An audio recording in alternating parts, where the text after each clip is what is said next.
En 1 hora no recordarás ni el camino de casa. Ese es mi recado de despedida. Eran las 4:23 de la tarde del miércoles 12 de octubre, en la rodoviaria de Guadalajara. Mi marido, Roberto, me lo susurró al oído con una sonrisa que no llegaba a sus ojos. Casi me desmayé. Me quedé sentada, con la taza de café humeante en las manos, mientras él me besaba la frente como si fuéramos una pareja normal. Soy Patricia, tengo 61 años y pasé 35 años como enfermera en el Hospital Civil, atendiendo emergencias donde la gente perdía la memoria por sobredosis o golpes. Sabía reconocer un veneno cuando lo olía, literalmente. Tomé el café, lo miré fijamente y dije con voz serena: «Esto no va a terminar como crees, Roberto. Te lo prometo». Él se rió, pensando que era un farol. Lo que no sabía era que en ese momento ya tenía 28 fotos, 14 mensajes de texto y evidencias suficientes guardadas en un lugar seguro que él jamás encontraría. ¿Cómo llegamos aquí? ¿Qué planeaba él realmente? Y sobre todo, ¿qué vio el extraño que me salvó la vida? Pero antes de contarte cómo empezó esta pesadilla, déjame llevarte al momento exacto en que todo se torció. El aire de la rodoviaria olía a diésel quemado, mezclado con el aroma dulce del café que Roberto acababa de comprarme en el puesto de la esquina. Un capuchino con canela, mi favorito desde hace 30 años. Sentí el plástico caliente de la taza quemándome las palmas, un hormigueo que subía por mis brazos hasta el pecho, donde mi corazón latía con un golpeteo sordo, como un tambor lejano en una procesión de Semana Santa. El bullicio de los pasajeros, risas, anuncios por altavoz, el chirrido de las maletas sobre el piso pegajoso, se volvió un zumbido distante. Mis dedos temblaban levemente, pero los apreté contra la taza para que no se notara. Todo parecía normal. Madres con niños, vendedores ambulantes gritando «¡Agua fría!». El calor pegajoso de octubre en Jalisco envolviéndome como una manta húmeda. Pero algo en mí gritaba que nada lo era. Roberto se alejó caminando con paso firme, su camisa nueva de algodón egipcio, la que le regalé por nuestro aniversario, ondeando ligeramente. Yo lo vi perderse entre la multitud, sonriendo para mis adentros porque él no imaginaba que, desde hacía 3 meses, había estado guardando cada recibo, cada nota, cada moretón inexplicable en mi agenda de enfermera. 21 días. Solo faltaban 21 días para que viera las pruebas que lo hundirían. Pero justo entonces, un hombre desarrapado, con barba enmarañada y ropa raída que olía a cartón mojado y sudor viejo, se sentó a mi lado sin pedir permiso. Sus ojos, hundidos pero alertas como los de un halcón, se clavaron en la taza. «Señora, no beba ese café», me dijo en un susurro ronco, mirando de reojo hacia donde había ido Roberto. «En 30 minutos algo va a pasar con él que usted necesita ver. Créame. Lo he visto antes. Mi sangre se congeló. El hormigueo en mis manos se volvió un pinchazo helado, como si el aire acondicionado defectuoso de la rodoviaria me hubiera atravesado los huesos. ¿Quién era este hombre? ¿Por qué sus palabras calzaban perfecto con el susurro de Roberto? No lo bebí. Lo dejé enfriar mientras mi mente repasaba los últimos 6 meses. Las cenas frías que preparaba sola, los viajes de trabajo que duraban semanas, el dinero de nuestra pensión que desaparecía en cuentas que no eran las nuestras. Yo, que le di 38 años de matrimonio, que renuncié a mi carrera plena para cuidarlo en sus enfermedades, que vendí mi anillo de oro para pagar sus deudas. ¿Y así me pagaba? Pero antes de continuar con esta locura, revisa si ya estás suscrito al canal y activa la campanita. Deja tu like si sientes que esto te está enganchando y dime en los comentarios, ¿desde dónde del mundo me estás escuchando? Quiero saber si mi historia está llegando a tu corazón. Todo empezó exactamente 1 año antes, el 12 de octubre de 2024, a las 7:23 de la mañana, cuando Roberto entró en la cocina de nuestra casita en las afueras de Guadalajara. Yo estaba friendo huevos con chorizo, el olor picante llenando el aire fresco de la sierra, el sol filtrándose por las cortinas que cosí con mis propias manos hace 20 años. Él se sentó, tomó el periódico, ese que aún le compro todos los días, y dijo con voz casual: «Patricia, necesitamos hablar». Su tono era neutro, como si pidiera más café, pero sus ojos evitaban los míos. Ese fue el estadio 1, la agresión verbal disfrazada de conversación. Le di los huevos, calientes y humeantes, sintiendo el calor del sartén en mis callos de tanto lavar platos. «¿Qué pasa, amor?», le pregunté, sentándome frente a él. El reloj de la pared, el que ganamos en nuestra boda, marcaba las 7:25. «Estoy cansado de esta vida», soltó. «Tú, siempre enfermera, siempre preocupada por los demás. Necesito espacio». No lloré.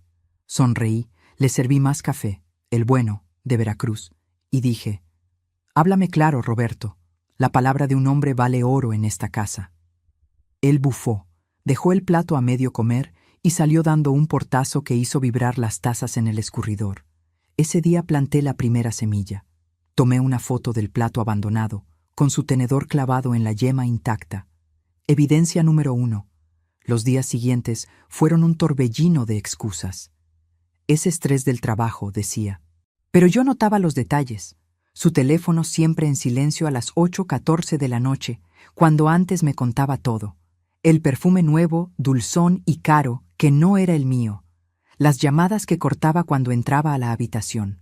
Yo, que atendí miles de casos de envenenamiento accidental en el hospital, empecé a checar las botellas de la cocina. Una noche, a las 2:47 de la madrugada del 18 de octubre, me desperté con sed. Bajé descalza, el piso frío de loseta mordiéndome las plantas de los pies, y vi su silueta en la penumbra, vertiendo algo blanco en un vaso de agua. El corazón me dio un vuelco, un apretón seco en la garganta, sabor amargo de bilis subiendo. ¿Era azúcar? No lo confronté.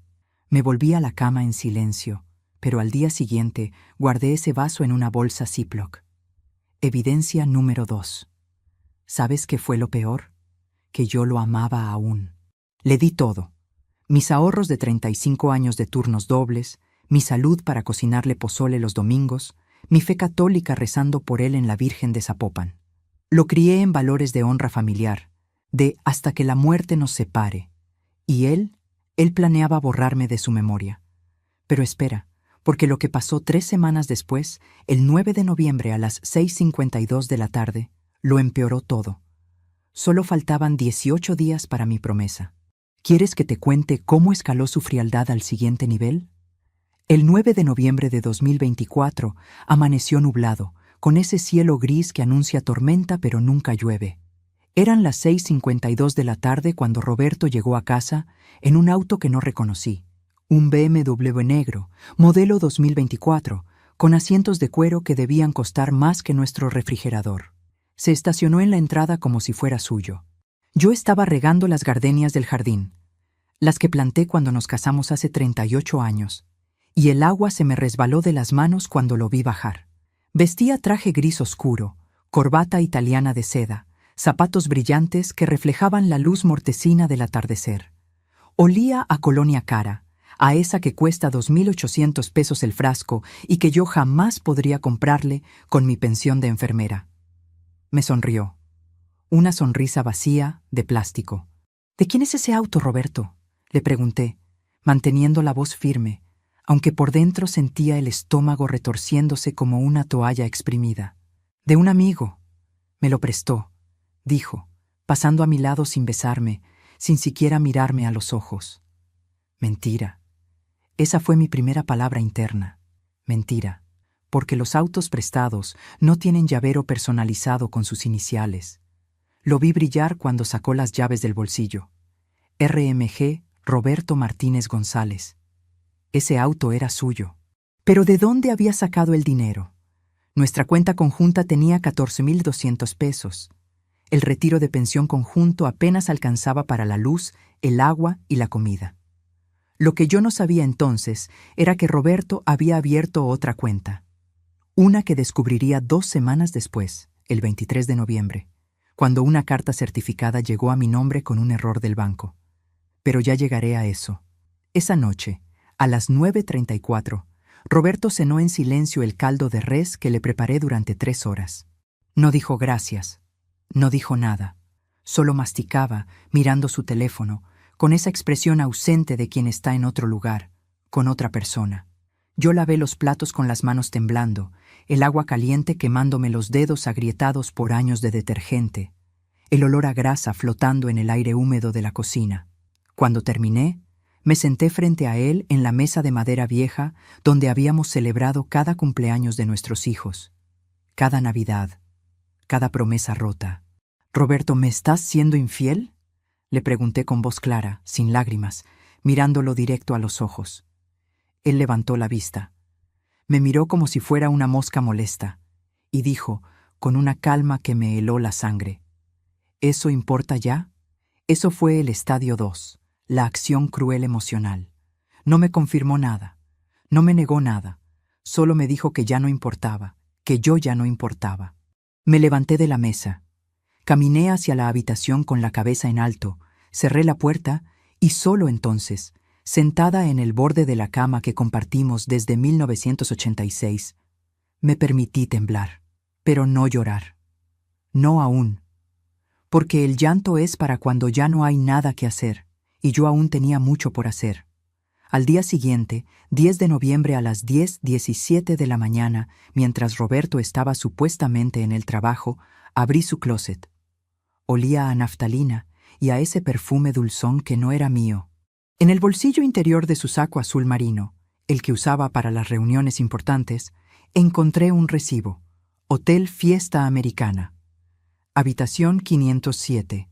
3 noches. 18.900 pesos cargados a una tarjeta de crédito que no era la nuestra. Fecha: del 1 al 3 de noviembre. Esos días, él me había dicho que estaba en Monterrey visitando a un proveedor. Tomé una foto del recibo con mi celular viejo. Evidencia número 3. Pero lo que encontré después fue peor. Mucho peor. Debajo de sus calcetines, en el cajón de la cómoda que él creía su santuario privado, había una carpeta manila. La abrí con manos temblorosas, sintiendo el papel áspero raspando mis yemas sensibles. Dentro, documentos. Documentos de divorcio ya redactados, solo faltaba mi firma. Fecha de emisión: 28 de octubre. 2 semanas antes. El abogado era licenciado Fernández, un tipo que conocí en una misa hace años. Un hombre sin escrúpulos que ayudaba a maridos infieles a esconder bienes. Pero lo que me rompió no fue el divorcio. Fue el segundo documento, una póliza de seguro de vida a mi nombre. Beneficiario: Roberto Martínez González. Monto: 1.200.000 pesos. Fecha de activación: 15 de octubre. Una semana después de que empezara a actuar raro. ¿Por qué un hombre que quiere divorciarse saca un seguro de vida a nombre de su esposa? La respuesta era obvia y me aterraba. Guardé todo exactamente como estaba. Cerré el cajón y salí de la habitación con el corazón golpeándome las costillas. Me senté en la sala, en ese sillón viejo de tela gastada donde amamanté a mis 3 hijos, y me hice 3 preguntas. ¿Roberto quería matarme? ¿Cuándo? ¿Cómo? Solo faltaban 16 días para mi promesa de 21 días, y yo aún no sabía qué iba a hacer con toda esa información. Esa misma tarde, a las 3:42, llamé a mi amiga Lupita, la única persona en quien confiaba. Lupita fue enfermera conmigo durante 20 años. Luego estudió Derecho y se especializó en casos de violencia doméstica. Le conté todo en susurros, sentada en el jardín trasero donde nadie podía oírme, rodeada del olor a tierra mojada y jazmines marchitos. «Patricia, tienes que denunciarlo», me dijo con voz urgente al teléfono. «Eso es intento de homicidio».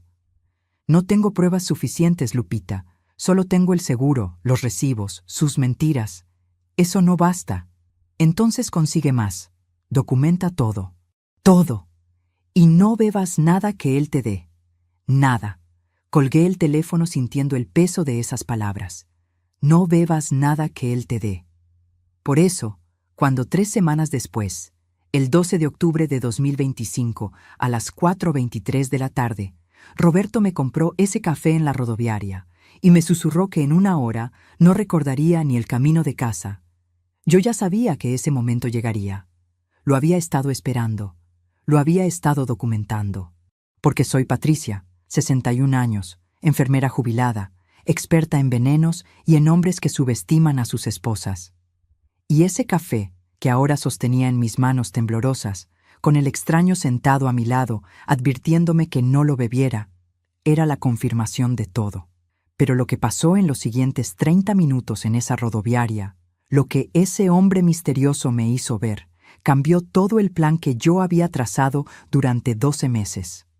Solo faltaban 21 días para la llamada que hundiría a Roberto. Pero primero, necesitaba sobrevivir esa tarde. ¿Quieres saber qué contenía ese café? ¿Quieres saber qué vio el extraño que me salvó la vida? Porque lo que descubrí después convirtió mi caso de simple infidelidad en algo mucho más oscuro.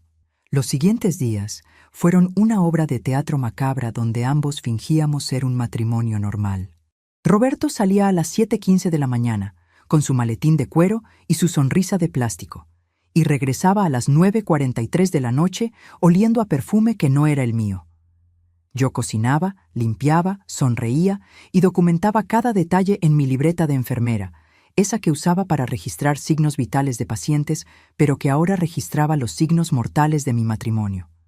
El 14 de noviembre de 2024, a las 2:18 de la madrugada, me desperté con un ruido en la cocina. Bajé descalza, sintiendo el frío de las losetas trepando por mis pantorrillas como dedos helados. Roberto estaba frente al refrigerador, con la luz amarillenta iluminando su rostro como una máscara fantasmal. Tenía mi frasco de medicamento para la presión en las manos. Lo estaba abriendo. Mi corazón se detuvo. Esas pastillas me mantenían viva desde hace 8 años, desde que el estrés del hospital me subió la presión a niveles peligrosos. ¿Qué haces?, le pregunté con voz firme, aunque mis piernas temblaban. Él se volteó sobresaltado, cerrando el frasco de golpe. Por un segundo vi algo en sus ojos. Miedo, culpa, pero desapareció tan rápido como un relámpago. Se me cayó cuando busqué agua, dijo, dejándolo en la mesa con un golpe seco. Mentira. El frasco estaba en el estante superior, lejos de los vasos de agua. Lo recogí, sintiendo el plástico tibio en mis dedos fríos, y subí a la habitación sin decir palabra. Al día siguiente, a las 8:04 de la mañana, mientras Roberto estaba en la regadera, conté las pastillas. Faltaban 3. 3 pastillas que yo no había tomado. ¿Dónde estaban? ¿Las tiró? ¿Las reemplazó con algo? Llamé a Lupita otra vez. Lleva las pastillas a un laboratorio. Que las analicen, me dijo con urgencia. Lo hice. El 18 de noviembre, el resultado llegó por correo certificado. Las pastillas habían sido adulteradas. Alguien había inyectado una sustancia en 3 de ellas. Digoxina. Un medicamento cardíaco que en dosis altas causa arritmia, paro cardíaco, muerte. Y la persona que lo hizo sabía exactamente qué hacía, porque la dosis era perfecta, lenta, progresiva, indetectable en una autopsia rutinaria. Yo, que pasé 35 años viendo muertes sospechosas en emergencias, sabía que esto era premeditación. Evidencia número 4. El análisis de laboratorio guardado en sobremanila, escondido en casa de Lupita. Pero lo que pasó 3 días después, el 21 de noviembre, a las 6:17 de la tarde, me hizo dudar de todo. Roberto llegó a casa con flores. Rosas rojas, mis favoritas, las que no me regalaba desde hace 10 años.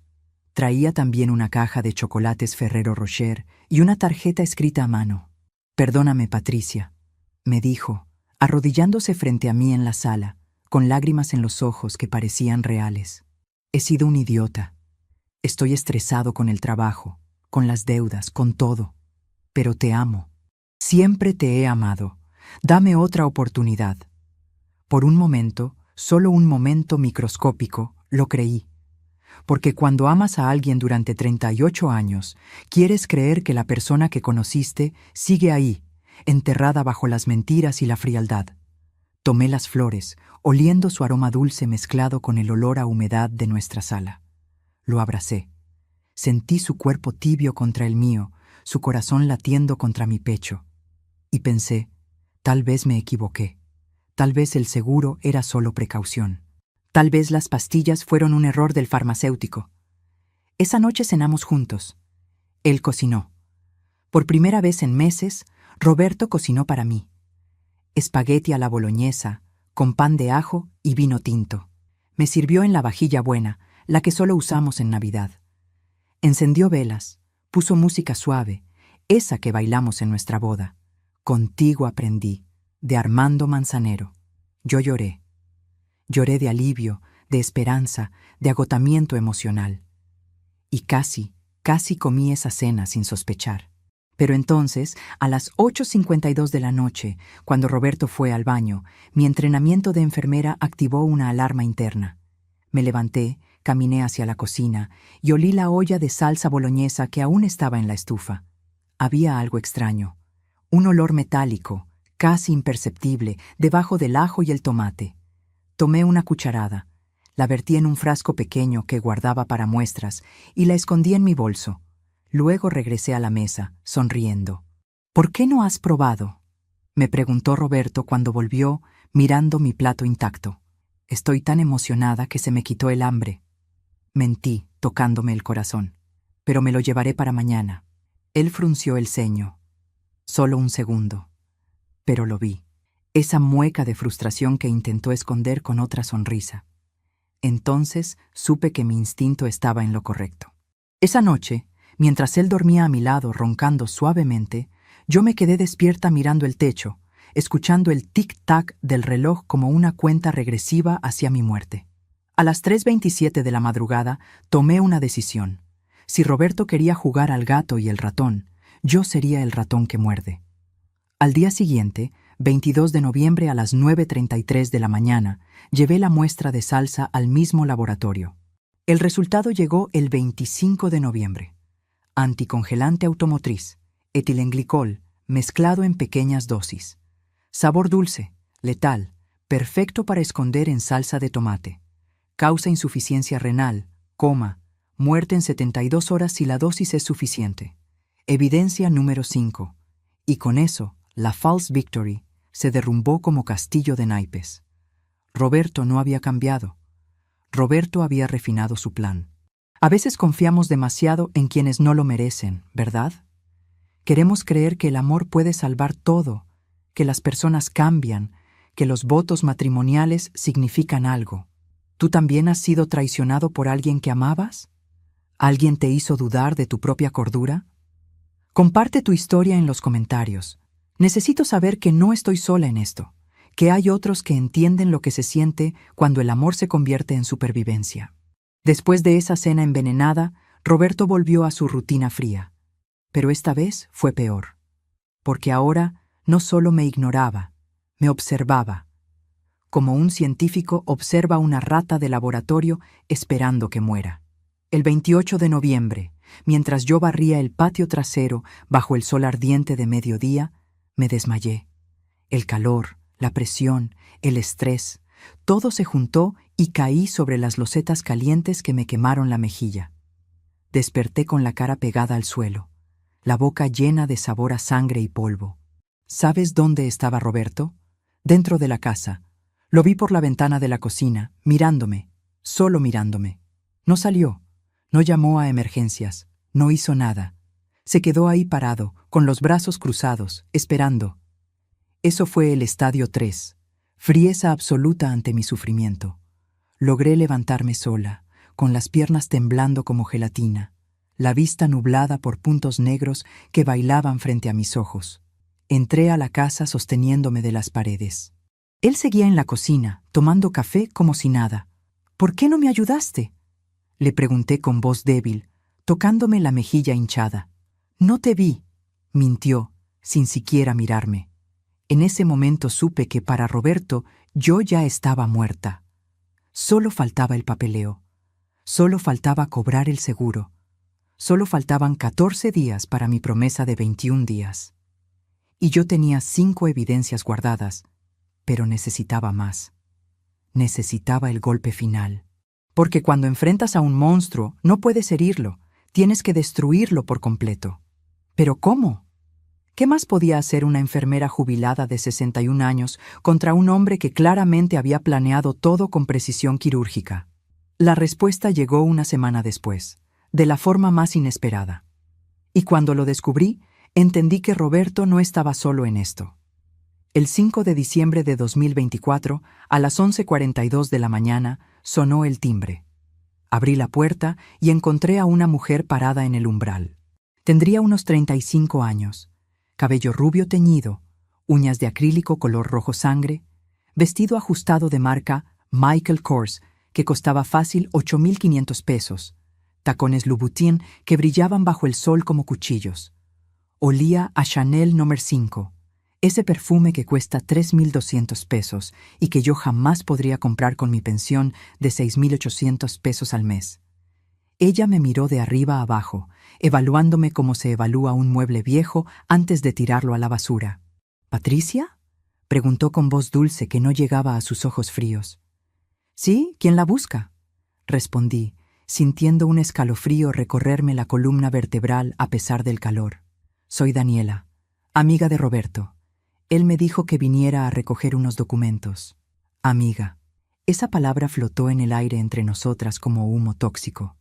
Yo vestía mi bata vieja de algodón, manchada de cloro de limpiar el baño, con mis chanclas de mercado que costaron 45 pesos. Ella vestía lujo que gritaba dinero, mi dinero, el dinero de nuestra cuenta que misteriosamente se vaciaba cada mes. El contraste era tan obvio que dolía. Esta era la mujer, la otra. La razón por la que Roberto quería borrarme del mapa.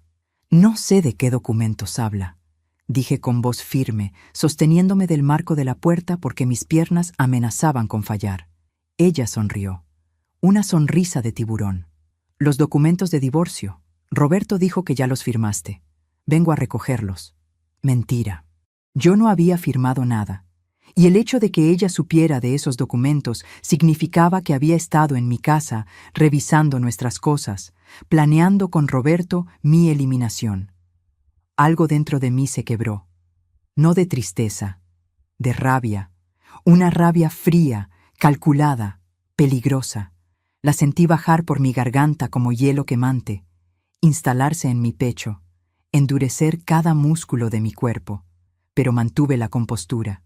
Porque una mujer de 61 años que ha trabajado 35 años en emergencias médicas no se quiebra frente a una querida de 35 con uñas postizas. «No he firmado nada», le dije con voz tan calmada que hasta a mí me asustó. «Y no firmaré. Dígale a Roberto que si quiere divorcio, tendrá que venir él mismo a pedírmelo. Como hombre».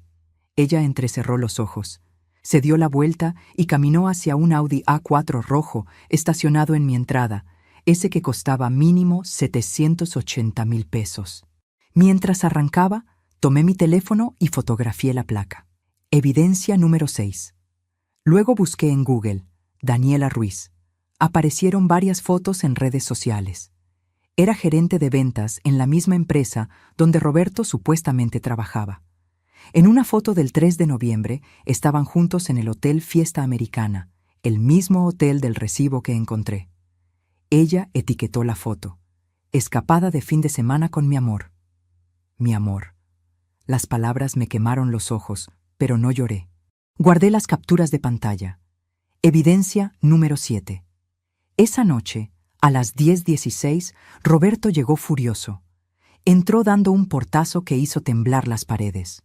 «¿Por qué le dijiste eso a Daniela?», gritó con la cara roja de ira, las venas del cuello hinchadas como cuerdas tensas. «¿Por qué envías a tu amante a mi casa a buscar papeles que no he firmado?», respondí con voz tranquila, sentada en el sillón con las manos cruzadas sobre el regazo, como una virgen en misa. Él se quedó callado. Por un segundo vi algo en su rostro, vergüenza, pero desapareció tan rápido como llegó, reemplazado por más ira. «Voy a divorciarte, Patricia, con o sin tu firma. Y no verás ni un peso de esta casa, ni de mis cuentas, ni de nada. Esta casa está a mi nombre», le recordé con voz suave. «La compré con mi herencia de mis padres en 1985. Tú solo vives aquí, y si quieres irte, la puerta está abierta».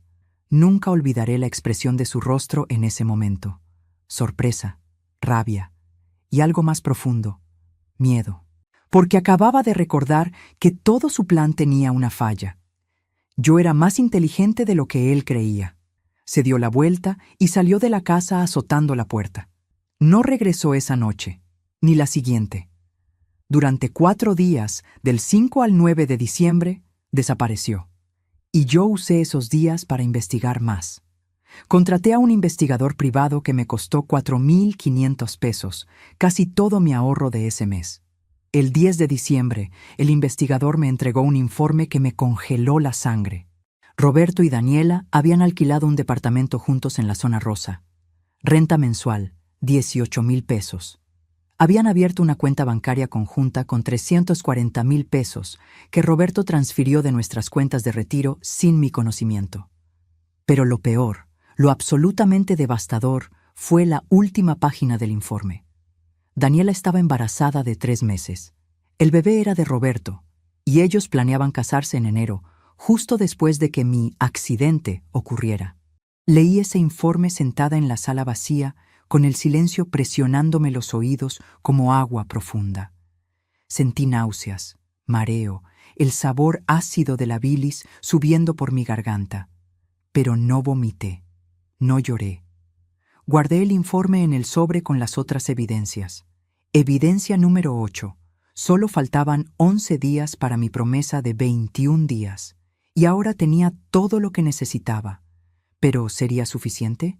Roberto regresó el 11 de diciembre a las 7:04 de la tarde. Esta vez no vino solo. Vino con Daniela. Los dos entraron a mi casa, a la casa que yo compré con el sudor de mi frente, como si fueran dueños. Ella caminó directo a la cocina, abrió el refrigerador y sacó un jugo como si viviera ahí. Él se sentó en el sillón y encendió la televisión. Yo estaba en la mesa del comedor, cenando frijoles refritos con tortillas de maíz, esas que cuestan 15 pesos el kilo en el mercado.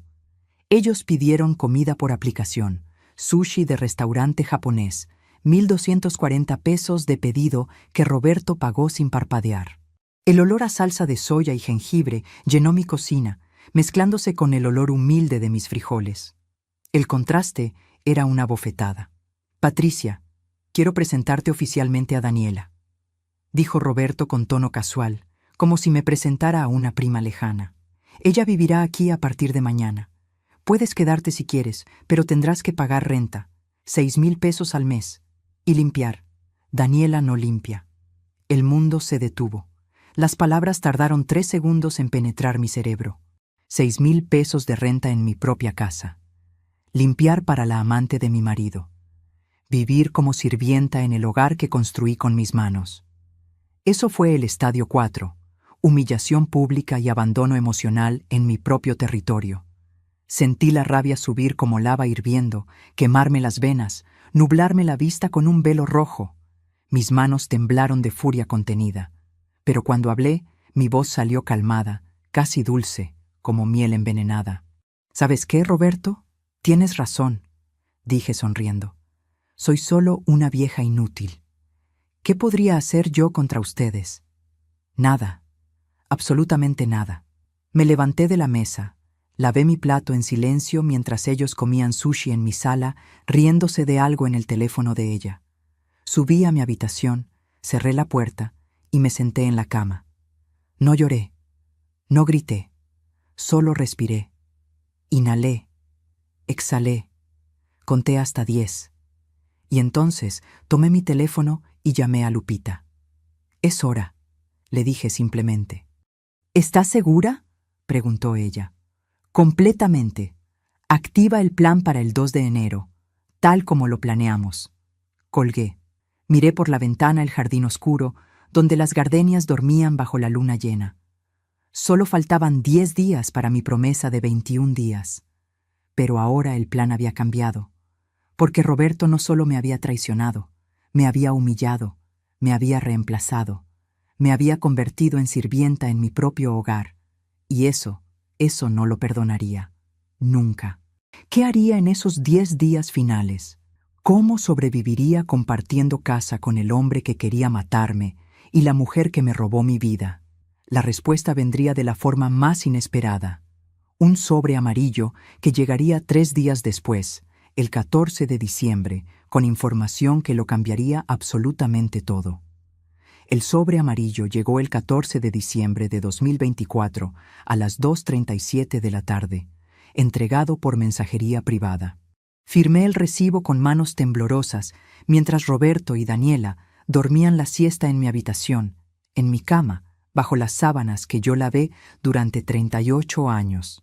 El mensajero me miró con lástima, como si supiera que ese sobre contenía dinamita emocional. Lo abrí en el jardín trasero, escondida detrás de las bugambilias moradas que planté con mi madre antes de que muriera. Dentro había 3 cosas: un reporte bancario completo de Roberto, estados de cuenta de los últimos 2 años que Lupita consiguió a través de sus contactos legales. Y lo que vi me quitó el aliento.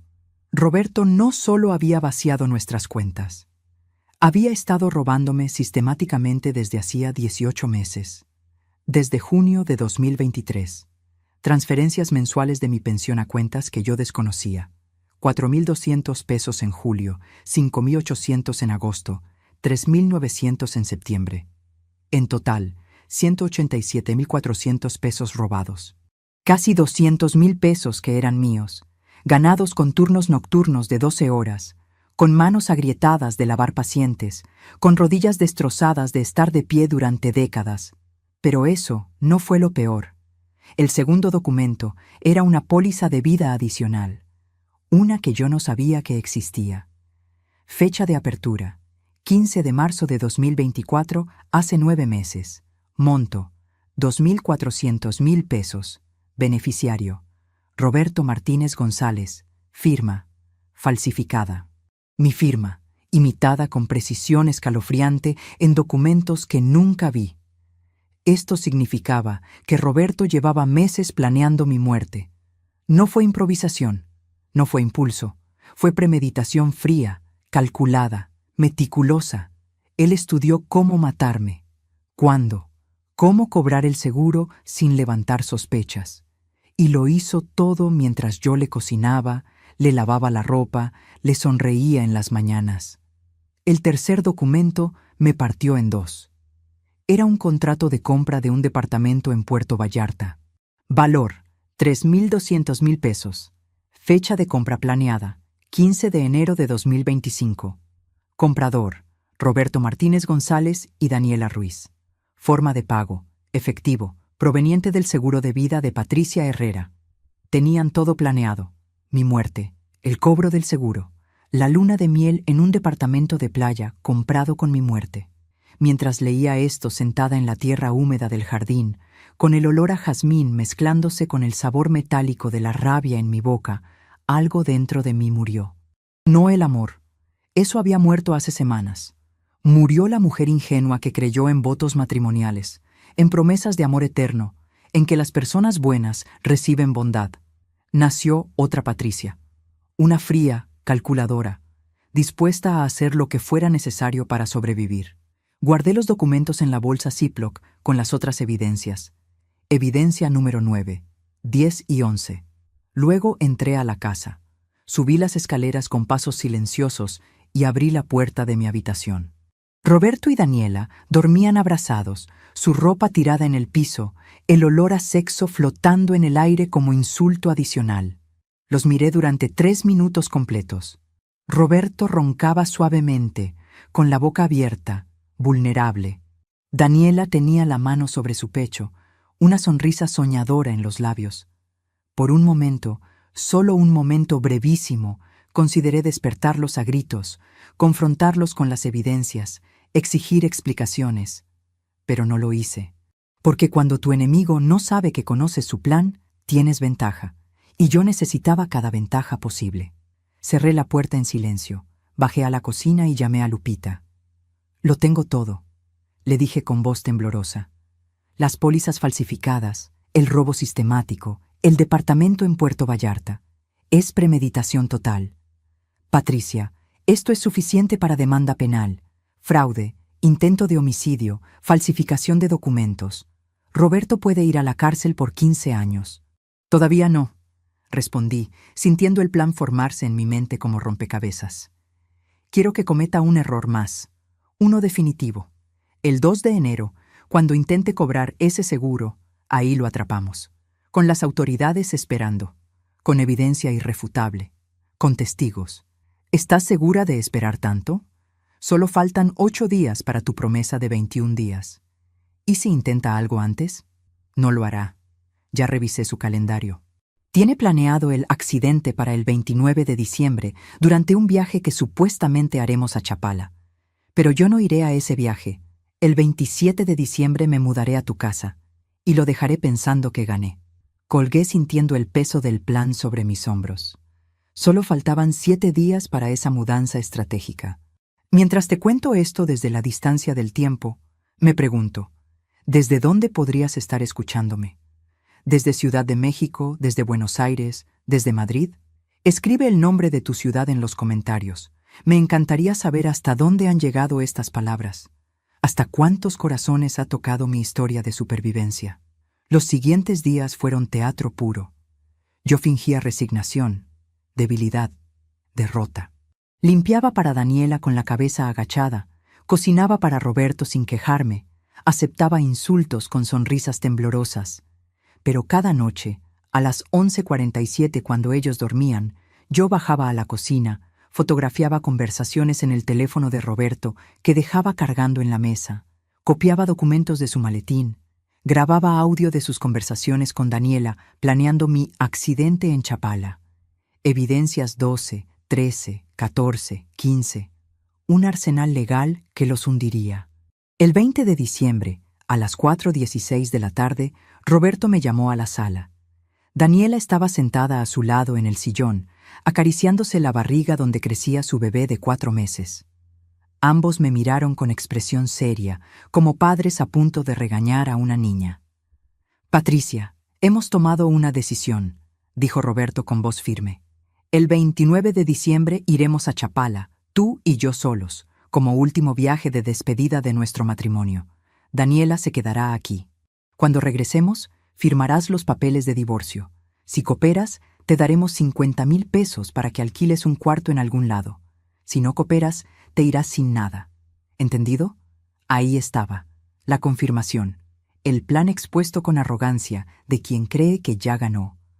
Un viaje a Chapala el 29 de diciembre, un accidente en el lago, una viuda que nunca regresaría, un seguro cobrado el 2 de enero, una nueva vida en Puerto Vallarta, todo perfectamente orquestado.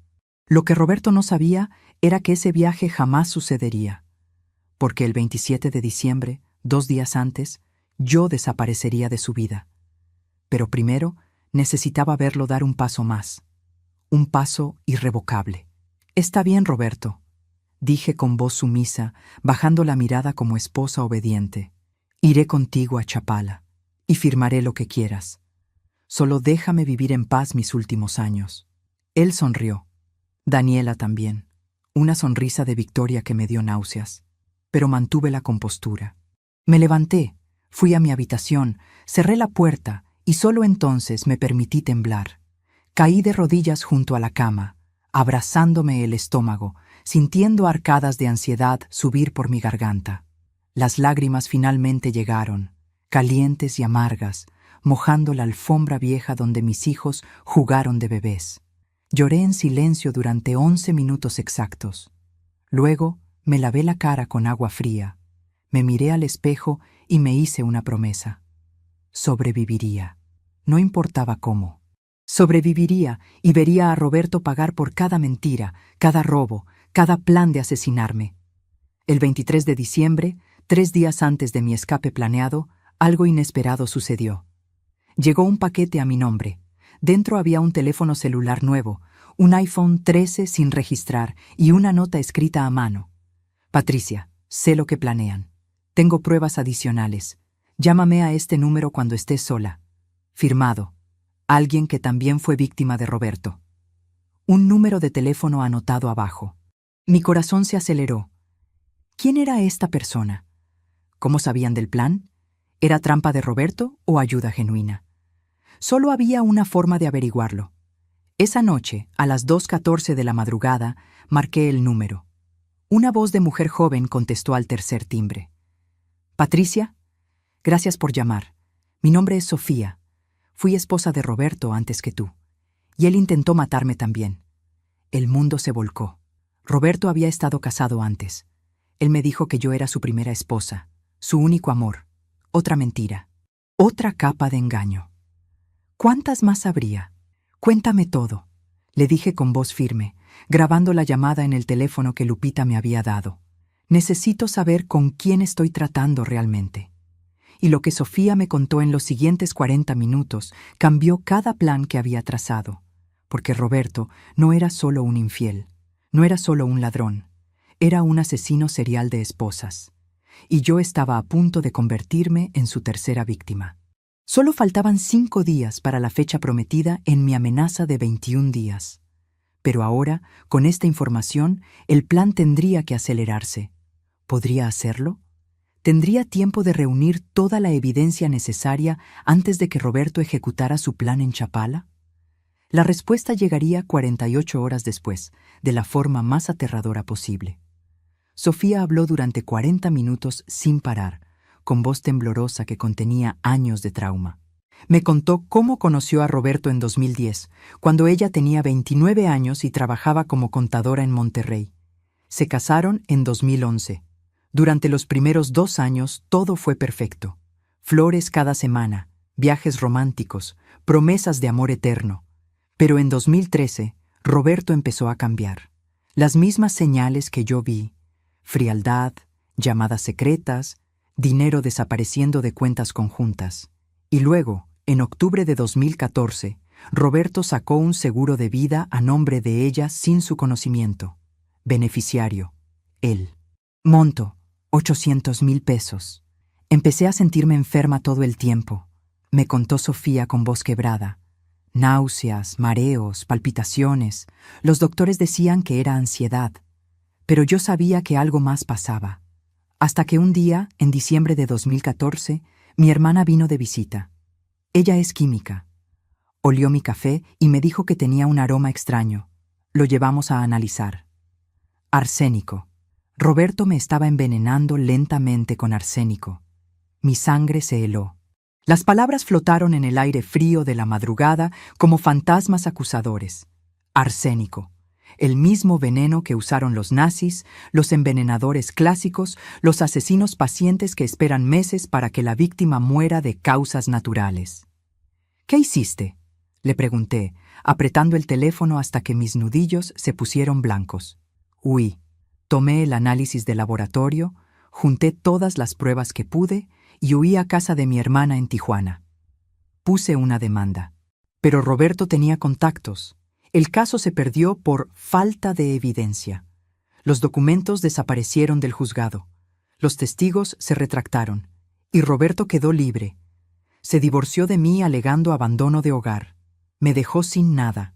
Y cuando investigué después, descubrí que yo no era la primera. ¿Qué? Mi voz salió como chillido ahogado. Hubo otra antes que yo. Su nombre era Verónica. Se casaron en 2005. Ella murió en 2009 de falla renal inexplicable. Tenía 42 años, completamente sana. Roberto cobró un seguro de 600,000 pesos y desapareció por 1 año. Nunca se investigó porque parecía muerte natural. Pero yo encontré a la hermana de Verónica hace 3 años. Ella me contó que Verónica se quejaba de sentirse envenenada meses antes de morir, que Roberto controlaba toda su comida, sus medicinas, su agua, pero nadie le creyó. Y murió sola, en agonía, mientras él esperaba cobrar el seguro. 3 esposas, una muerta, una que escapó. Y yo, la tercera, programada para morir en 6 días. El patrón era claro. Roberto buscaba mujeres mayores con ahorros, se casaba, vaciaba sus cuentas, sacaba seguros de vida y las eliminaba. Luego esperaba un tiempo, encontraba otra víctima y repetía el ciclo. Un asesino serial financiero con método perfeccionado durante 20 años. ¿Cómo no lo vi? ¿Cómo fui tan ciega? Patricia, tienes que salir de esa casa ahora, me urgió Sofía. No esperes, él es peligroso. Tiene amigos en lugares altos. Si mueres, tu muerte se archivará como accidente o muerte natural. Y él cobrará tranquilamente mientras busca a la víctima número 4. No voy a correr, dije con voz firme que sorprendió incluso a mí misma. Voy a destruirlo. Tengo evidencias que tú no tuviste. Tengo documentos, grabaciones, análisis de laboratorio, testimonios. Y tengo algo más. Tengo rabia. La rabia de 38 años de matrimonio convertidos en mentira. Y esa rabia me mantendrá viva hasta verlo caer. Colgué el teléfono a las 2:54 de la madrugada. Me quedé sentada en la oscuridad de la cocina, iluminada solo por la luz de la luna que entraba por la ventana. El reloj de pared marcaba el paso de los segundos como cuenta regresiva. Solo faltaban 5 días para el viaje a Chapala. 5 días para ejecutar el plan perfecto que hundiría a Roberto de una vez por todas.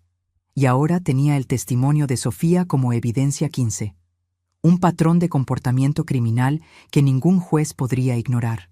Al día siguiente, 24 de diciembre, Nochebuena, Roberto anunció que saldríamos a cenar. Los tres, él, Daniela y yo, como familia. La ironía me quemó la garganta como ácido. Fuimos a un restaurante elegante en Chapultepec, de esos donde los platos cuestan 850 pesos y el vino 1,200 la botella. Roberto pagó todo sin parpadear. 4,360 pesos de cena, mientras yo usaba el mismo vestido negro de hace 15 años, remendado en las costuras. Daniela llevaba un vestido rojo valentino que costaba 18,900 pesos, con aretes de diamantes que brillaban bajo las luces del restaurante como estrellas robadas. El contraste era obsceno. Durante la cena, Roberto y Daniela brindaron.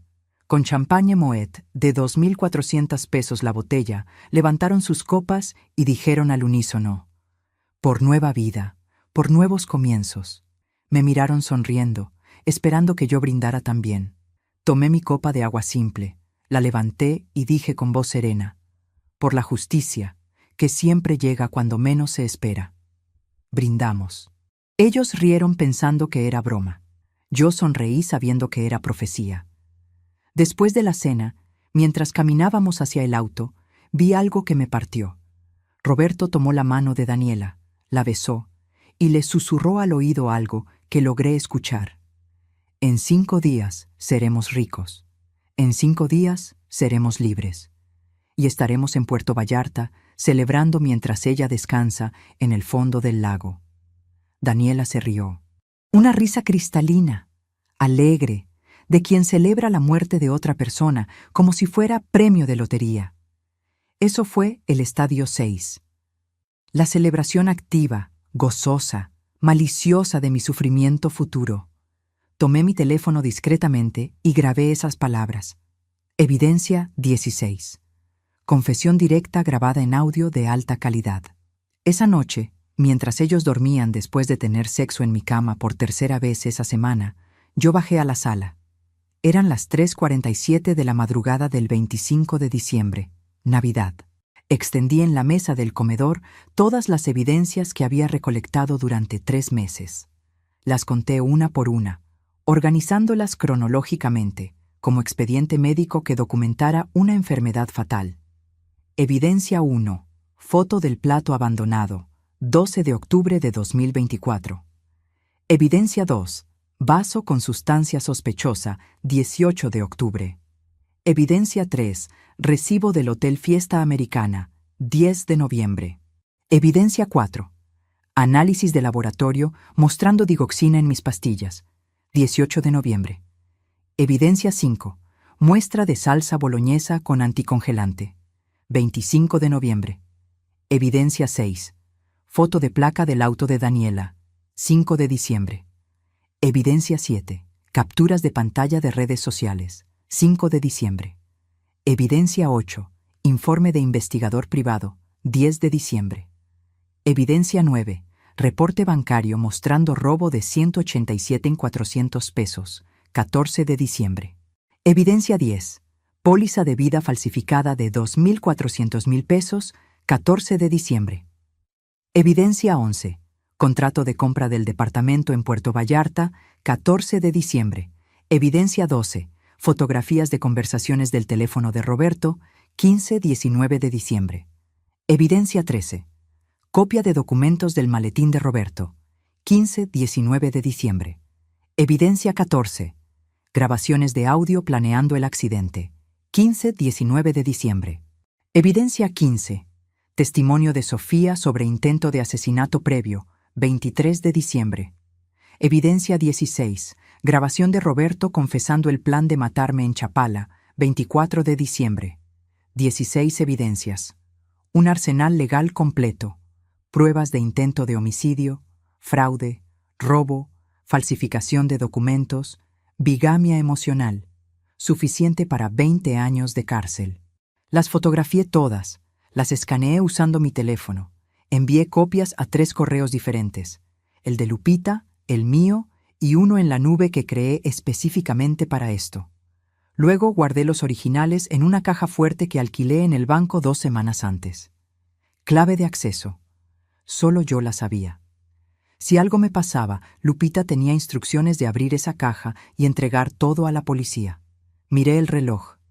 Eran las 5:23 de la mañana del 25 de diciembre. Navidad. El día que celebra el nacimiento de Cristo, el perdón, la salvación. Pero yo no sentía perdón. Sentía furia, sentía determinación, sentía el peso de cada año perdido, cada peso robado, cada promesa rota.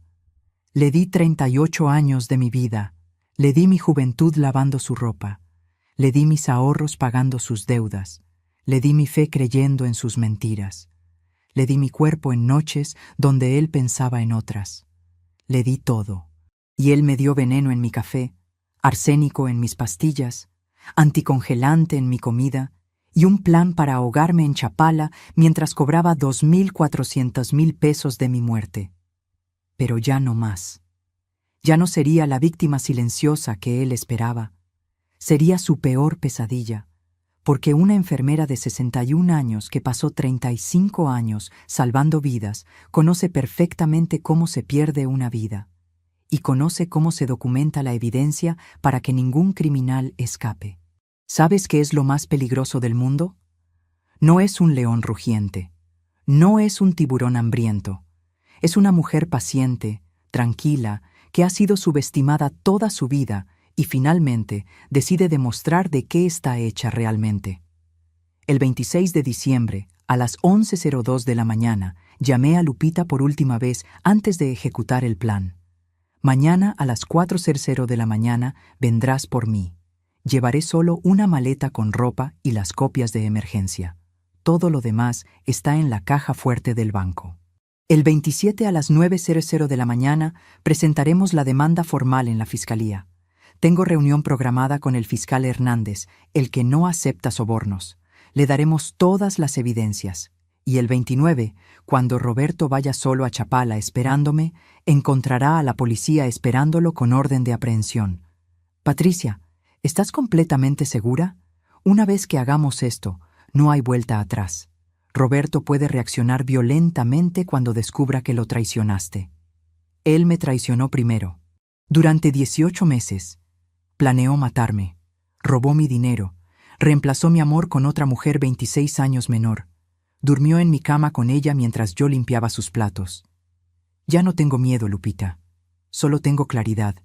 Y mañana, en menos de 24 horas, empezará el fin de Roberto Martínez González. Esa noche, la última que pasaría en esa casa que compré con el sudor de mi frente, me quedé despierta mirando el techo. Roberto roncaba a mi lado, con Daniela en la habitación de huéspedes. Olía a alcohol barato, a comida cara, a traición acumulada.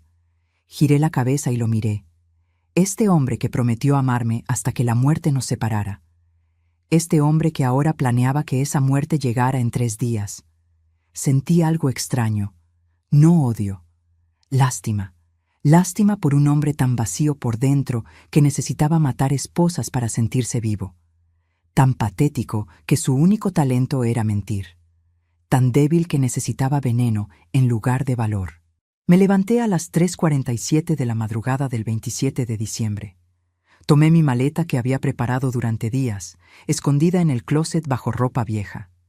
Caminé hacia la puerta con pasos silenciosos, descalza, sintiendo las losetas frías por última vez. En la mesa de la cocina dejé una nota. Me fui a casa de mi hermana unos días. Nos vemos el 29 en Chapala. Patricia. Una mentira final, porque yo no tenía hermana, y el 29 estaría en la fiscalía viendo cómo arrestaban a Roberto. Lupita me esperaba afuera en su auto a las 4:00 en punto. Subí rápidamente, cerré la puerta y mientras nos alejábamos, miré por última vez la casa donde pasé 38 años. Las ventanas oscuras, el jardín que planté, las paredes que pinté, todo manchado ahora con recuerdos envenenados. No lloré, ya no quedaban lágrimas, solo quedaba justicia, y justicia llegaría en exactamente 48 horas. ¿Qué pasaría cuando Roberto despertara y descubriera que huí? ¿Qué haría cuando el 29 llegara a Chapala y no encontrara a nadie excepto policías?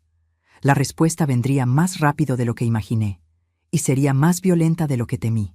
Roberto despertó a las 8:16 de la mañana del 27 de diciembre. Sé la hora exacta porque Lupita había instalado cámaras de seguridad ocultas en la casa 2 semanas antes, cuando Roberto y Daniela salieron de compras. Lo vimos todo desde su laptop en tiempo real, sentadas en su sala con café caliente y corazones acelerados. Primero buscó en la habitación, luego en el baño. Corrió escaleras abajo gritando mi nombre. ¡Patricia! ¡Patricia! La desesperación en su voz era música para mis oídos. Encontró la nota en la mesa de la cocina, la leyó 3 veces, y entonces hizo algo que no esperaba. Sonrió, una sonrisa de alivio, como si mi ausencia le facilitara las cosas. Llamó a Daniela a gritos. Ella bajó en camisón, despeinada, con cara de fastidio. Se fue a casa de su hermana, le dijo Roberto mostrándole la nota. Perfecta. Esto es aún mejor. Cuando vayamos a Chapala el 29, solo diré que nunca llegó, que se perdió en el camino, y su hermana dirá que nunca estuvo ahí. Caso cerrado. ¿Estás seguro de que funcionará?, preguntó Daniela, mordiéndose las uñas con nerviosismo. Completamente. Para el 2 de enero estaremos cobrando el seguro. Para el 5 estaremos en Puerto Vallarta. Y ella estará en el fondo del lago alimentando peces. Los dos rieron. Una risa escalofriante, vacía de humanidad. Lupita y yo nos miramos. Grabamos todo. Evidencia 17. Confesión en video de plan de asesinato con fecha y método específicos. Esto era oro legal puro, pero aún faltaba el golpe final. A las 9:00 de la mañana, exactas llegamos a la Fiscalía General. El edificio gris parecía fortaleza bajo el cielo nublado de diciembre. Olía a café institucional, a papel viejo, a justicia retrasada. El fiscal Hernández nos recibió en su oficina del 3er piso. Era un hombre de 58 años, canoso, con ojos cansados pero honestos. Lupita había trabajado con él en casos de violencia doméstica durante años. Era de los pocos que no aceptaban sobornos. «Señora Patricia, cuénteme todo», dijo, encendiendo una grabadora. Y lo hice. Durante 2 horas y 43 minutos, sin pausas, sin lágrimas, con voz firme como bisturí, le conté cada detalle. Cada mentira, cada robo, cada intento de envenenamiento, cada evidencia documentada. Puse sobre su escritorio las 16 evidencias físicas más el video del 27 de diciembre. El fiscal las revisó una por una, con expresión cada vez más sombría. Cuando terminó, a las 11:43 de la mañana, se quitó los lentes y me miró con algo parecido al respeto. «Señora Patricia, en mis 30 años de carrera nunca he visto un caso tan meticulosamente documentado por la víctima misma.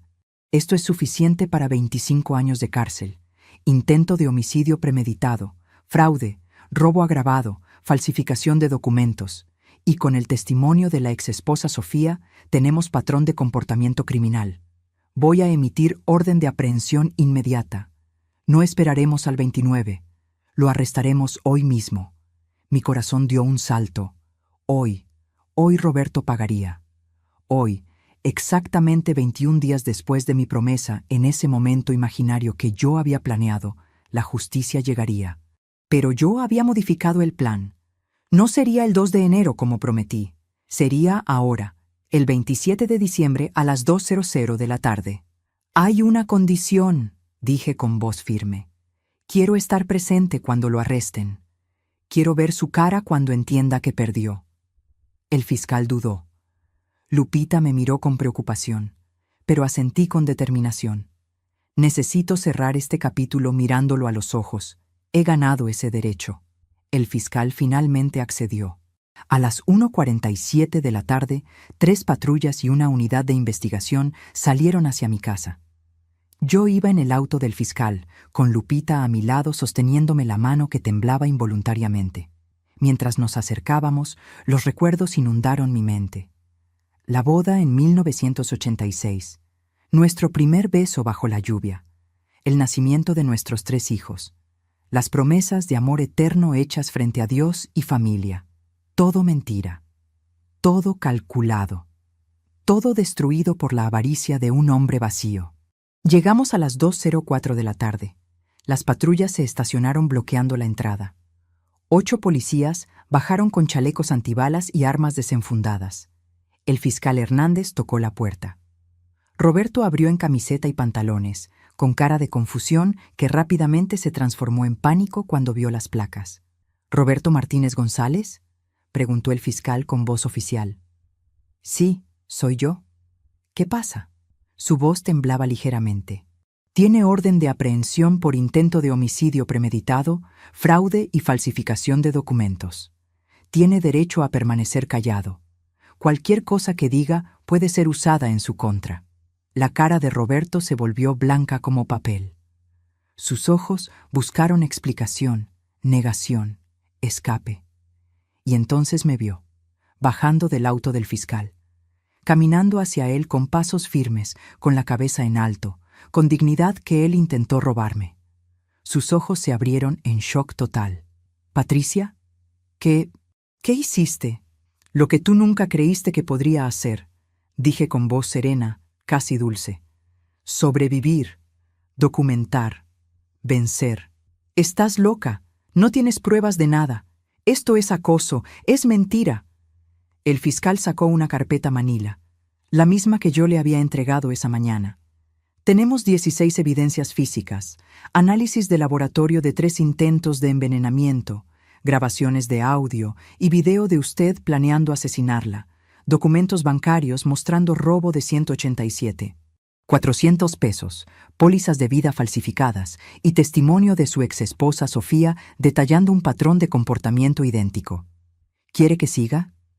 Roberto abrió la boca, la cerró, la abrió otra vez. No salieron palabras, solo un sonido ahogado, como animal herido. Negación. Etapa 1 del colapso de un criminal atrapado. Los policías lo esposaron. El metal frío brilló bajo el sol de mediodía, reflejando la realidad que Roberto no podía procesar. Daniela salió corriendo de la casa gritando. «¡No pueden llevárselo! ¡Él no hizo nada! ¡Esta vieja está inventando todo!». El fiscal se volvió hacia ella con expresión fría. «Daniela Ruiz, ¿correcto? También tenemos evidencia de su participación. Será citada como cómplice. Espere notificación en 48 horas». Daniela se congeló. Su cara pasó de furia a terror en 2 segundos. Empezó a llorar, a gritar que ella no sabía nada, que Roberto la engañó, que ella era víctima también. Mentiras desesperadas de quien ve su vida de lujo desmoronarse. Los vecinos salieron a mirar. Doña Mercedes, la señora de 70 años que vive en la esquina. Don Carlos, el jubilado que siempre me saludaba.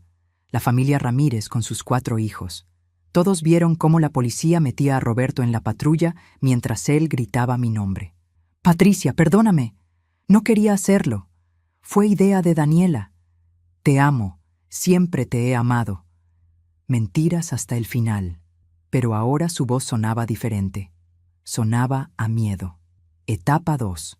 Rabia mezclada con pánico. Me acerqué a la ventanilla de la patrulla.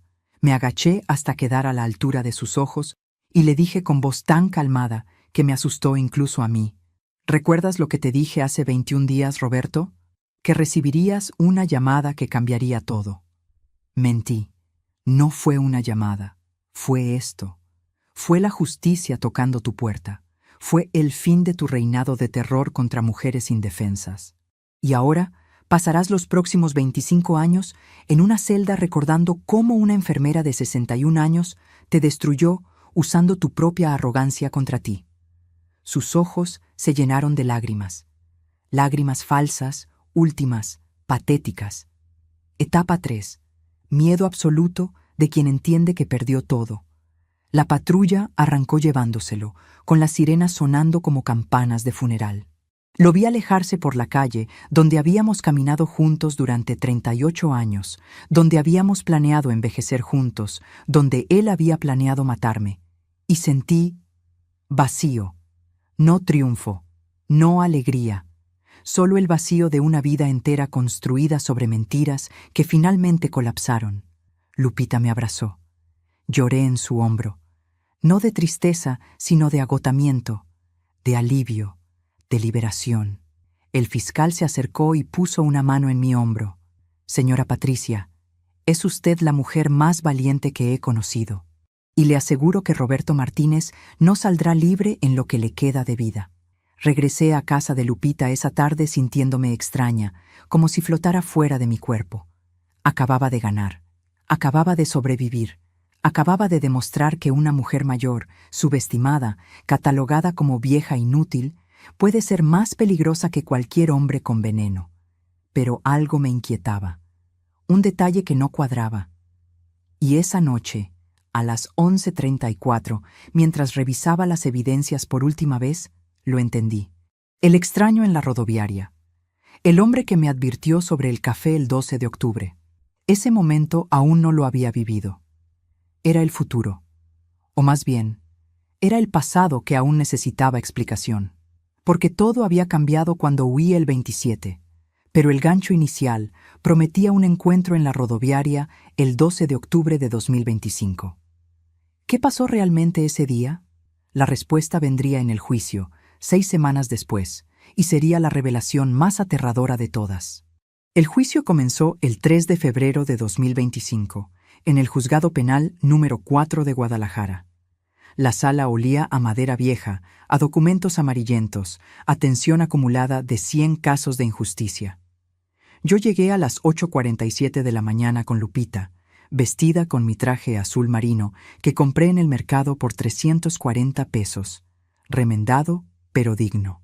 Roberto entró esposado a las 9:02, con uniforme naranja de recluso que reemplazó sus trajes caros. Había perdido peso. Tenía ojeras profundas. El cabello gris sin teñir mostraba su verdadera edad. Ya no era el hombre arrogante que me humilló. Era un criminal acorralado. Durante 3 semanas presentamos evidencia tras evidencia. El fiscal Hernández construyó un caso perfecto, meticuloso, irrefutable. Llamó a Sofía como testigo el 6 de febrero. Ella contó su historia con voz temblorosa pero firme, mostrando los análisis de laboratorio de 2014 que demostraban envenenamiento con arsénico.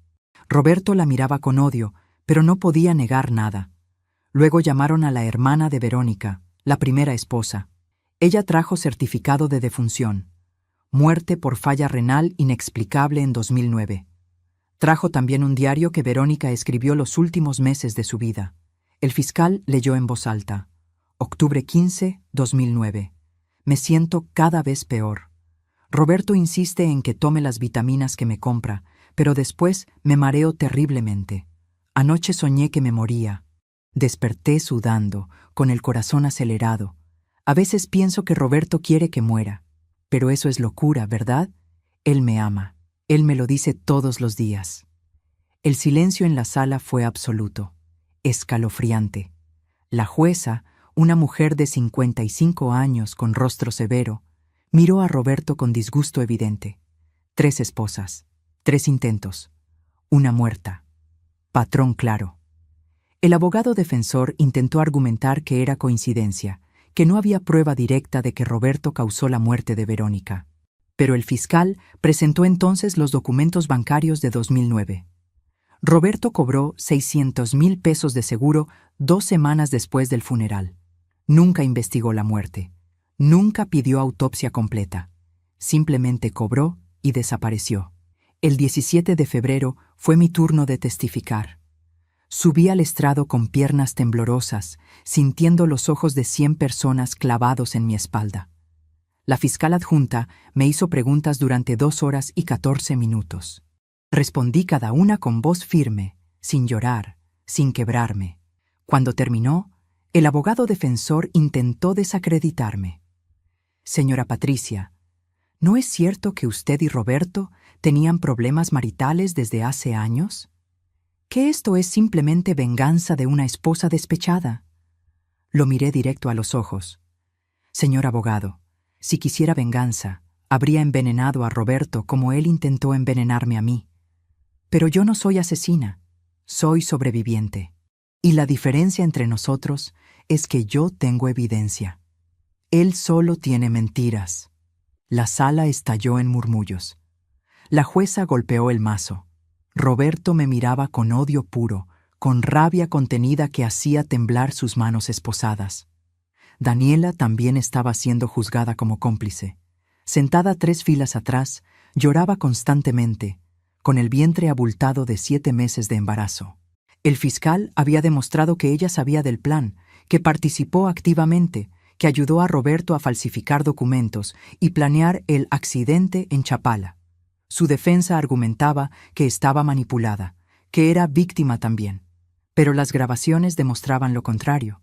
Su risa cuando Roberto dijo «estará en el fondo del lago alimentando peces» la condenó. El 24 de febrero, el fiscal presentó la evidencia más devastadora. El video del 27 de diciembre, donde Roberto y Daniela confesaban todo sin saber que eran grabados. La sala quedó en silencio sepulcral, mientras la grabación reproducía sus voces frías, calculadoras, celebrando mi futura muerte como si fuera victoria deportiva. Cuando terminó, varios miembros del jurado tenían lágrimas en los ojos. Roberto hundió la cabeza entre las manos. Daniela vomitó en el cesto de basura. La jueza declaró receso de 15 minutos, porque la tensión era insoportable. Durante ese receso, fui al baño. Me lavé la cara con agua fría, sintiendo el líquido helado despertar mis sentidos entumecidos por estrés. Me miré al espejo. Esta mujer de 61 años, con arrugas profundas en la frente, con canas que ya no tenía, con manos ásperas de décadas de trabajo. Esta mujer que Roberto llamó vieja inútil. Esta mujer estaba ganando. Estaba destruyendo a su verdugo usando solo inteligencia, paciencia y documentación meticulosa. Sonreí. Por primera vez en meses, sonreí genuinamente. El 3 de marzo de 2025, después de 5 semanas de juicio, la jueza leyó el veredicto. Eran las 11:47 de la mañana. El sol entraba por las ventanas altas de la sala, iluminando el estrado como escenario divino. La jueza se puso de pie. Todos en la sala contuvimos el aliento. En el caso del Estado contra Roberto Martínez González, por los cargos de intento de homicidio premeditado en 3 ocasiones, homicidio consumado de Verónica Ramírez en 2009, fraude agravado, robo, falsificación de documentos y asociación delictuosa, este tribunal lo encuentra culpable de todos los cargos. La sala explotó. Gritos, llanto, aplausos. Yo me quedé inmóvil, sintiendo las palabras atravesarme como luz cálida después de años de oscuridad. Culpable. Todas las letras de esa palabra brillaban como oro. Roberto se desplomó en su silla llorando, gritando que era injusto, que lo estaban incriminando, que todo era mentira. Pero su voz se ahogaba en el veredicto inapelable. La sentencia es 32 años de prisión sin posibilidad de libertad condicional, continuó la jueza. Adicionalmente, todos los bienes adquiridos con fondos robados serán confiscados y devueltos a las víctimas. El señor Martínez deberá pagar indemnización de 600,000 pesos a la señora Patricia Herrera por daños morales y materiales. Daniela también fue encontrada culpable. 15 años de prisión por complicidad, reducidos a 10 por colaborar con la investigación en las últimas semanas. Su bebé, que nacería en 2 meses, sería entregado a su madre. Ella lloraba histéricamente mientras la sacaban de la sala. Roberto la miraba con resentimiento, culpándola silenciosamente por colaborar con las autoridades. Después del veredicto, mientras salíamos del juzgado, Roberto me vio en el pasillo. Los guardias lo llevaban esposado hacia la celda de tránsito. Se detuvo frente a mí. Me miró con ojos rojos, hinchados, desesperados. Patricia, perdóname. Estaba enfermo. No sabía lo que hacía. Te amé, te juro que te amé. Lo miré en silencio durante 10 segundos completos. Luego dije con voz serena: Roberto, si me hubieras amado, no habrías necesitado matarme para estar libre. Si me hubieras amado, habrías pedido divorcio honesto. Si me hubieras amado, no habrías llamado vieja inútil a la mujer que te dio 38 años de lealtad. Pero no me amaste, nunca me amaste. Solo amaste mi dinero, mi casa, mi trabajo silencioso que te permitía vivir cómodo. Y cuando ya no fui útil, decidiste descartarme como basura. Ahora vivirás 32 años sabiendo que esa vieja inútil fue más inteligente, más fuerte y más valiente que tú. Y cada noche, en tu celda, recordarás que perdiste contra una enfermera de 61 años, armada solo con paciencia y verdad. Vi algo quebrarse en sus ojos. Comprensión, derrota total, pérdida absoluta de todo lo que había planeado. La vida en Puerto Vallarta, el dinero del seguro, la libertad, la nueva familia. Todo destruido. Los guardias se lo llevaron arrastrando mientras gritaba mi nombre una última vez. Fue la última vez que lo vi, y no sentí ni pena ni triunfo, solo sentí paz. Pero la historia no terminó ahí, porque el 12 de octubre de 2025, exactamente un año después de que todo empezó, recibí una llamada del fiscal Hernández. Patricia, necesito que venga urgente a mi oficina. Tenemos una situación. Llegué a las 3:32 de la tarde, con el corazón acelerado por ansiedad. El fiscal me recibió con expresión grave. Roberto salió bajo libertad condicional técnica hace 3 días por sobrepoblación carcelaria. Es temporal. Solo 48 horas hasta que consigamos celda permanente en prisión federal. Pero desapareció. Y encontramos mensajes en su celular confiscado que indican que planea un último intento contra usted. Hoy, en la rodoviaria de Guadalajara a las 4:30 de la tarde. Mi sangre se congeló. El gancho inicial, la escena con el café, todo estaba a punto de suceder. No era flashback, era presente. Roberto había planeado un último ataque desesperado, usando el método del café envenenado que nunca ejecutó en diciembre porque lo arrestamos antes. Ahora, libre temporalmente, intentaría completar su plan. Tenemos que usarla como carnada, dijo el fiscal. Irá a la rodoviaria como si no supiera nada. Nosotros estaremos vigilando. Cuando intente envenenarla, lo arrestaremos infraganti. Es la única forma de garantizar cadena perpetua sin libertad condicional jamás. Todavía me pregunto si hice lo correcto al aceptar. ¿Tú qué habrías hecho en mi lugar? ¿Habrías arriesgado tu vida una última vez para asegurar que el monstruo nunca saliera libre? Dime en los comentarios. De verdad quiero saber qué piensas. Porque lo que decidí esa tarde definió todo. Acepté. A las 4:23 de la tarde del 12 de octubre de 2025 estaba sentada en la rodoviaria, exactamente donde empezó esta historia. Roberto apareció con disfraz, gorra, lentes oscuros, barba postiza. Pero lo reconocí. Compró café en el puesto de la esquina. Se acercó sonriendo, fingiendo sorpresa de encontrarme ahí. Patricia, qué coincidencia. ¿Cómo has estado? Fingí sorpresa. Fingí nerviosismo. Él se sentó a mi lado. Me entregó el café con esa sonrisa falsa. Se inclinó y susurró en mi oído exactamente lo que dije al inicio. En 1 hora no recordarás ni el camino de casa. Ese es mi recado de despedida. Me besó la frente y empezó a alejarse. Yo sostuve el café con manos temblorosas. Y justo entonces, un hombre desarrapado se sentó a mi lado. Era un agente encubierto, disfrazado de indigente.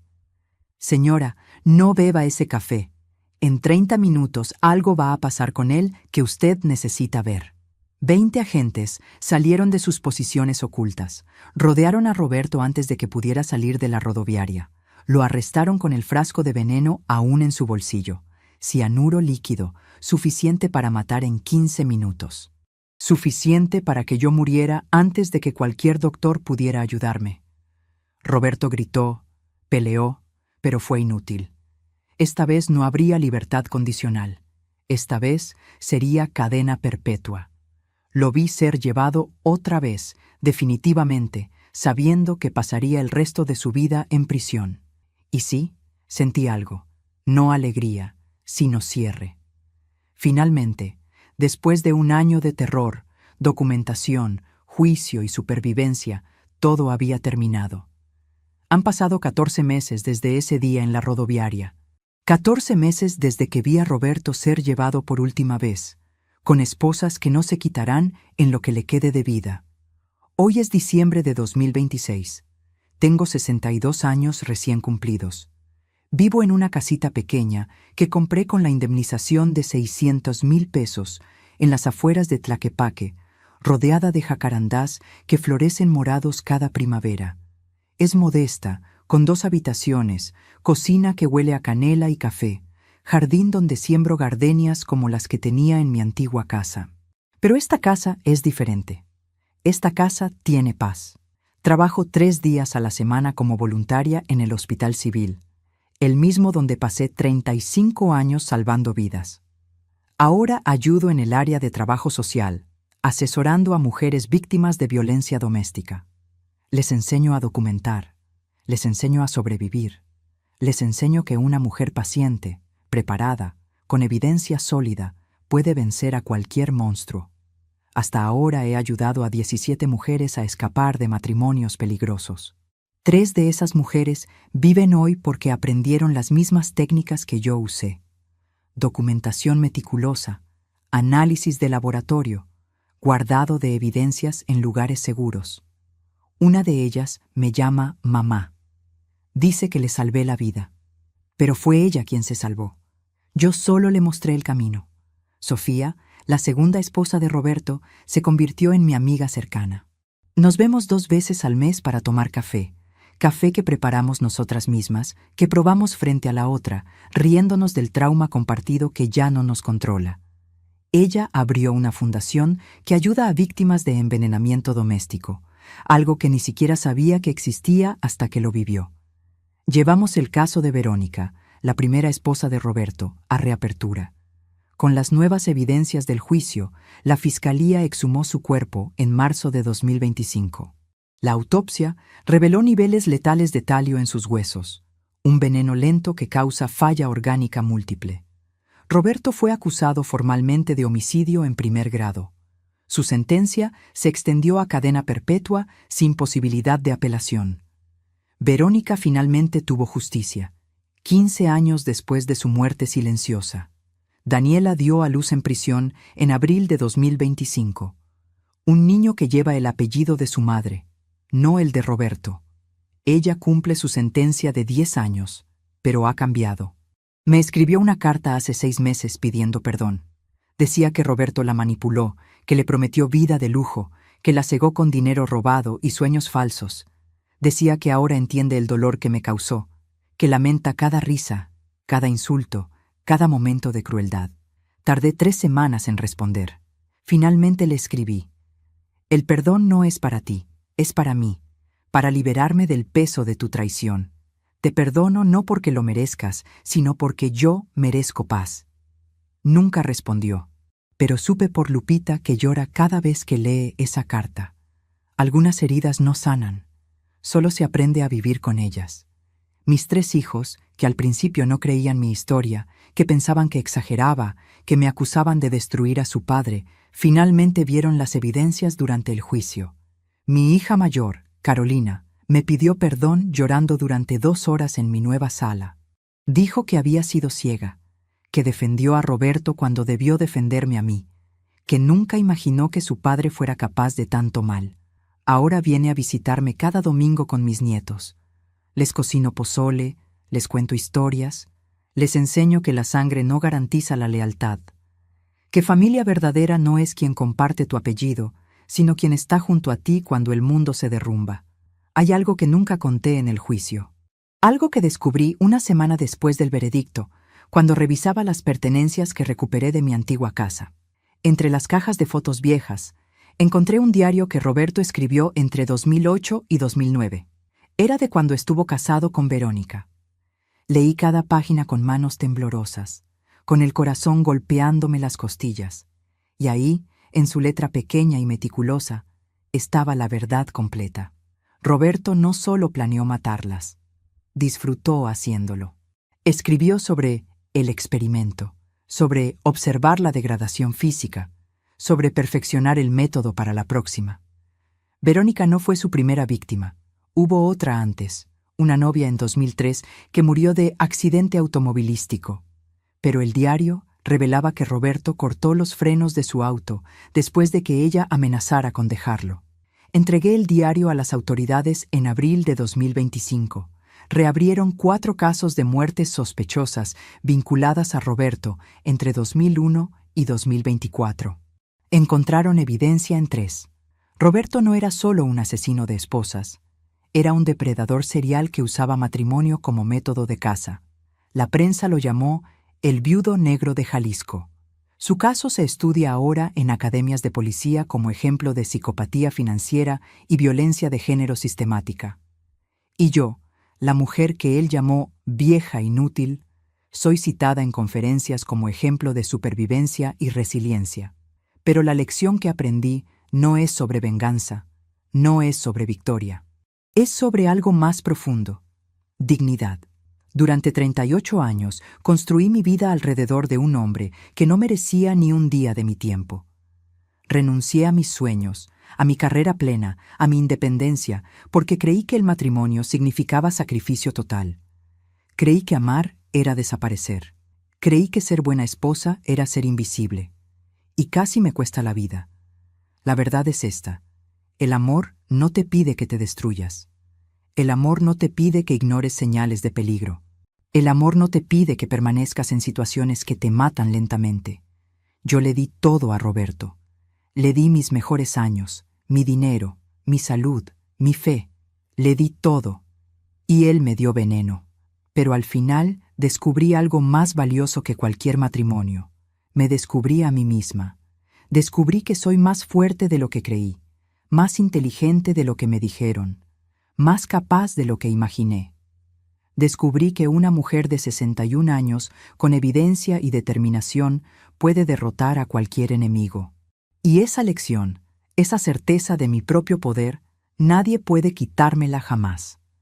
Si estás escuchando esto y reconoces señales en tu propia vida, mentiras que no cuadran, dinero que desaparece, enfermedad inexplicable, pareja que te aísla de amigos y familia, por favor, escucha tu instinto. Ese susurro interno que te dice que algo está mal. No es paranoia, es supervivencia. Documenta todo, guarda evidencias, habla con alguien de confianza. Y si es necesario, desaparece antes de que sea demasiado tarde. Porque la vida que salves será la tuya. Y tu vida vale más que cualquier matrimonio, cualquier promesa rota, cualquier amor que te mata en lugar de elevarte. Hace 2 semanas recibí una carta. Era de Roberto, escrita desde prisión federal de máxima seguridad en Puente Grande. Decía: Patricia, cada noche pienso en ti, en cómo nos reíamos, en cómo bailamos en nuestra boda, en los hijos que criamos. ¿Recuerdas cuando éramos felices? ¿Recuerdas cuando nos amábamos? Perdí todo por decisiones estúpidas. Pero nunca olvidaré lo que tuvimos. Por favor, visítame. Necesito verte una última vez. No respondí, porque finalmente entendí algo. Algunas puertas, una vez cerradas, deben permanecer cerradas para siempre. Algunas palabras, una vez dichas, nunca se pueden borrar, ni con disculpas, ni con tiempo, ni con lágrimas derramadas en celdas solitarias. Roberto tuvo 38 años para amarme. Eligió envenenarme. Ahora tiene cadena perpetua para recordar por qué perdió todo. Yo elegí vivir. Elegí documentar en lugar de morir en silencio. Elegí la dignidad sobre la resignación. Y si mis nietos algún día ven esto, quiero que sepan: la sangre no garantiza el respeto. El respeto se gana y se pierde. Las promesas hechas ante Dios son sagradas, pero Dios no te pide que mueras por mantenerlas. La vida es el regalo más precioso, y protegerla, incluso contra quien prometiste amar, no es cobardía, es sabiduría. Hoy, a mis 62 años, vivo sola, pero no estoy sola. Tengo paz que nunca tuve en 38 años de matrimonio. Tengo jardín donde siembro flores que nadie pisotea. Tengo mesa donde como sin miedo a que la comida esté envenenada. Tengo cama donde duermo sin sobresaltos, sin pesadillas, sin hombre planeando mi muerte en la habitación contigua. Y tengo algo más valioso. Tengo mi historia. Una historia que empezó con susurro de muerte en una rodoviaria y terminó con grito de vida desde un tribunal. Una historia que otros necesitan escuchar para saber que es posible sobrevivir, que es posible vencer, que es posible renacer de las cenizas de un matrimonio que intentó incinerarte. En una hora no recordarás ni el camino de casa. Ese es mi recado de despedida. Esas fueron las palabras que Roberto me susurró creyendo que me destruirían, pero se equivocó, porque yo sí recuerdo el camino. Recuerdo el camino hacia la justicia, hacia la verdad, hacia mí misma, y ese camino nadie podrá borrarlo jamás, ni con veneno, ni con mentiras, ni con 32 años de silencio carcelario, porque la memoria de una mujer que sobrevivió es más poderosa que cualquier intento de hacerla olvidar.